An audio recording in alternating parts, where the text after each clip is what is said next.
BJP সরকার নিপাত যাওক অত্যাচারী স্বৈরাচারী বিজেপি হাই হাই নরেন্দ্র মোদী মুর্দাবাদ বিজেপি হাই হাই স্বৈরতন্ত্র বিজেপি হাই হাই বিজেপি স্বৈরতন্ত্র হাই হাই বিজেপি স্বেচ্ছাচারী নচলিব স্বৈরাচারী বিজেপি হাই হাই নরেন্দ্র মোদী নিপাত যাওক হিমন্ত বিশ্ব নিপাত যাওক বিজেপি হাই হাই অত্যাচারী বিজেপি হাই হাই গণতন্ত্র হত্যাকারী বিজেপি হাই হাই সংবিধান হত্যাকারী বিজেপি হাই হাই স্বৈরাচারী বিজেপি হাই হাই স্বৈরাচারী বিজেপি হাই হাই স্বেচ্ছাচারী বিজেপি হাই হাই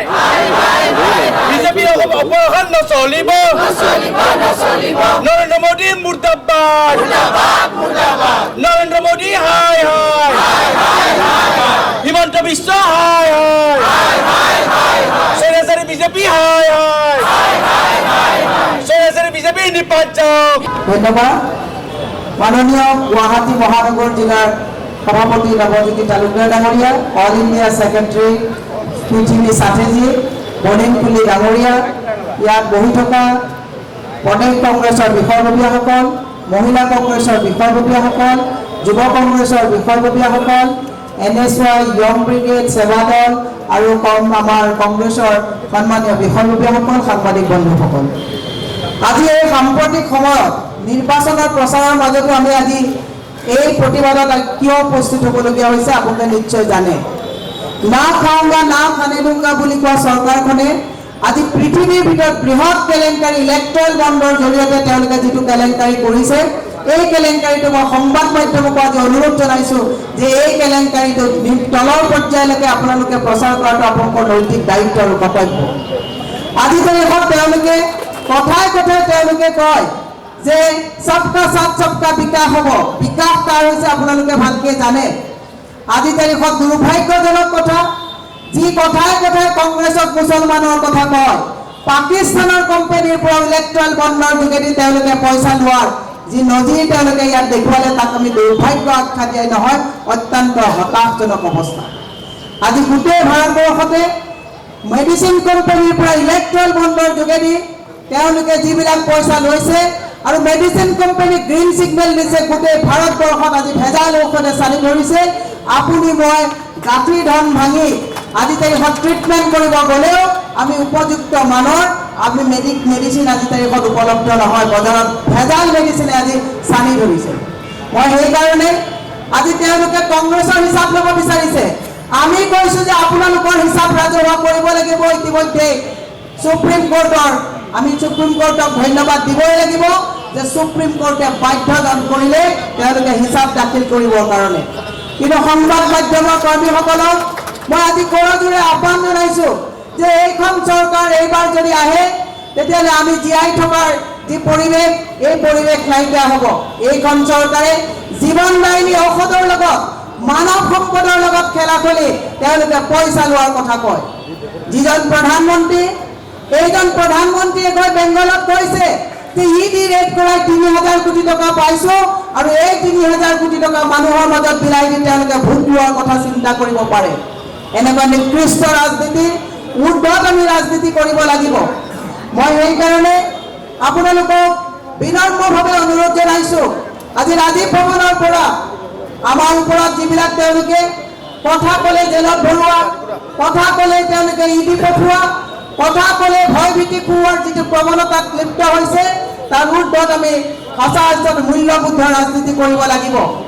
এতিয়া অলপ আগত মোক এজন সাংবাদিকে সুধিছে যে আপোনালোকৰ এজনৰ পিছত এজন মানুহ গৈ আছে। মই সাংবাদিকজনক উত্তৰ দিছোঁ, কোনোবা এজন বা দুজন মানুহ গৈছে, কিন্তু কংগ্ৰেছৰ যি ৩৫ লাখ কৰ্মী আছে, এজন কৰ্মীও আজি তাৰিখত ফুটি হিলাব পৰা নাই বিজেপিয়ে। সেই কথাটো প্ৰচাৰ কৰাটো সময় সমাগত। মই সেইকাৰণে বেছি দীঘলীয়া নকৰি, মোৰ নিৰ্বাচনী প্ৰচাৰৰ মিটিং আছে, মই যাম দক্ষিণ কামৰূপ। কিন্তু মই সমগ্ৰ অসমৰ ৰাইজক সংবাদ মাধ্যমৰ জৰিয়তে এটা কথা সজাগ কৰিব বিচাৰিছোঁ, এইখন চৰকাৰৰ হাতত কোনো ৰিপৰ্ট কাৰ্ড নাই। যোৱাটো সময়ত 5জনকৈ সাংসদৰ ৰিপৰ্ট কাৰ্ড বিচৰাৰ পৰিৱৰ্তে তেওঁলোকে প্ৰাৰ্থী বদলাই দিবলগীয়া হৈছে।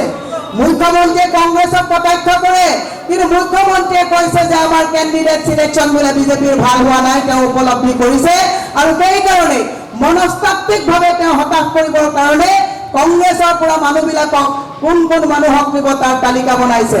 মই এটা কথা সংবাদ মাধ্যমৰ জৰিয়তে গোটেই অসমবাসী ৰাইজলৈ এটা কথা ক'ব বিচাৰো, কংগ্ৰেছৰ পৰা কোন গৈছে এইটো বিশেষ ডাঙৰ কথা নহয়।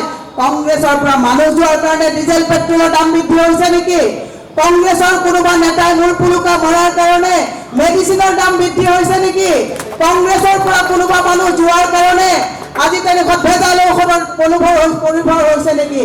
মই হিমন্ত বিশ্ব শৰ্মা ডাঙৰীয়াক আজি ৰাজীৱ ভৱনৰ পৰা প্ৰশ্ন কৰিব বিচাৰিছো যে মোদী চৰকাৰে তেওঁলোকে যেতিয়া মনমোহন সিঙক কৈছিলে যে পেট্ৰলৰ ডিজেলৰ দাম যেতিয়া 56 টকা আছিলে, 450 টকা যেতিয়া চিলিণ্ডাৰৰ দাম আছিলে, মনমোহন সিং বুলি কৈছিলে। আজি তেওঁ মোক প্ৰধানমন্ত্ৰী সোধক 1200 টকাৰ চিলিণ্ডাৰ, 200 টকাৰ মিঠাতেল, 100 টকাৰ দাইল, প্ৰায় 100 টকাৰ পেট্ৰল ডিজেলৰ দাম হওঁতে এইজন নৰেন্দ্ৰ মোদীক কি বুলি সম্বোধন কৰিব, সেই প্ৰশ্ন মই ৰাইজৰ ওচৰত এৰি দিলো। গতিকে মই এটা কথা বিনম্ৰভাৱে প্ৰত্যেকজন আমাৰ তৃণমূলৰ কৰ্মী, অসমৰ সুধী সমাজক, যুৱ সমাজক, মহিলা সমাজক মই কৰজোৰে আহ্বান কৰি আপোনালোকক কৈছো, এইখিনি সময়ত সংবিধানখন আমি ৰক্ষা কৰাৰ স্বাৰ্থত, গণতন্ত্ৰৰ প্ৰমূল্যবোধ ৰক্ষা কৰাৰ স্বাৰ্থত এইবাৰ মোদীৰ যিটো স্বেচ্ছাচাৰী চৰকাৰ, এই চৰকাৰক আমি প্ৰতিহত কৰিব হলে ইণ্ডিয়া এলায়েন্সত কংগ্ৰেছ দলৰ হাত শক্তিশালী কৰিব লাগিব। প্ৰত্যেকজন নাগৰিকক মই আহ্বান জনাইছো যে 7 মে তাৰিখত, 19 তাৰিখ আৰু 7 মে তাৰিখত যি নিৰ্বাচন ইয়াত অনুষ্ঠিত হ'ব, হাত উজাৰি প্ৰত্যেকজনে এই স্বেচ্ছাচাৰী চৰকাৰক গাদীচ্যুত কৰিবৰ কাৰণে মনত সংকল্প বান্ধক। এটা কথা ক'বই লাগিব, যদিও আমি টেক্সৰ তেওঁলোকৰ যিটো টেৰৰিজিম তাৰ ওপৰত কথা পাতিছো, ইলেক্ট্ৰেল বণ্ডৰ কথা পাতিছো, দুটা কথা আমি কৈ যাব লাগিব।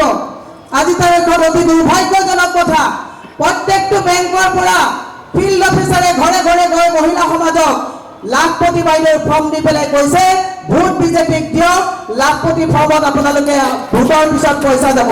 মই সেইসকল বেংকৰ অফিচাৰক আজি প্ৰশ্ন কৰিব বিচাৰিছো, ৰাইজৰ কৰ কাটলেৰে দৰমহা লোৱা বেংকৰ অফিচাৰসকলে কি ক্ষমতা লৈ পেলাই তেওঁলোকে ভোট বিজেপিক দিবৰ কাৰণে ঘৰে ঘৰে গৈ প্ৰচাৰ চলাইছে, অত্যন্ত দুৰ্ভাগ্যজনক কথা।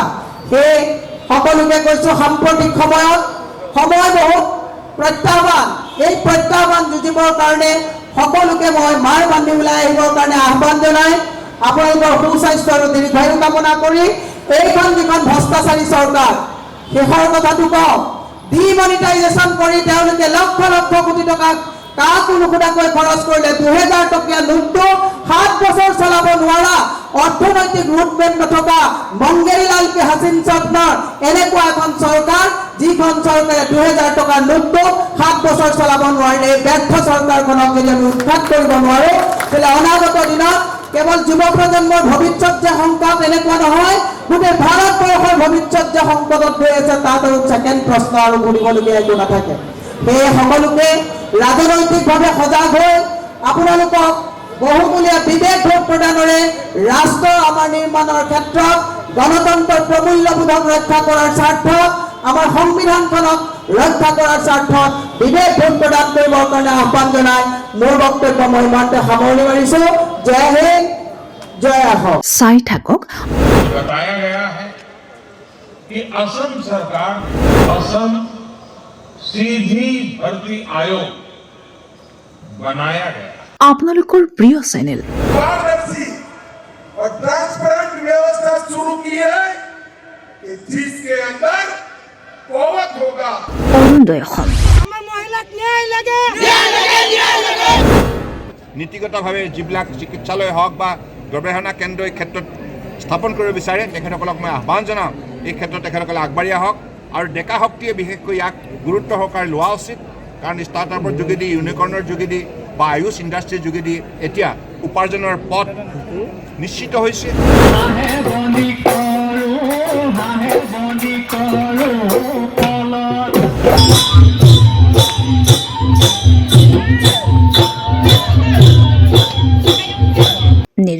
আৰু নিৰপেক্ষভাৱে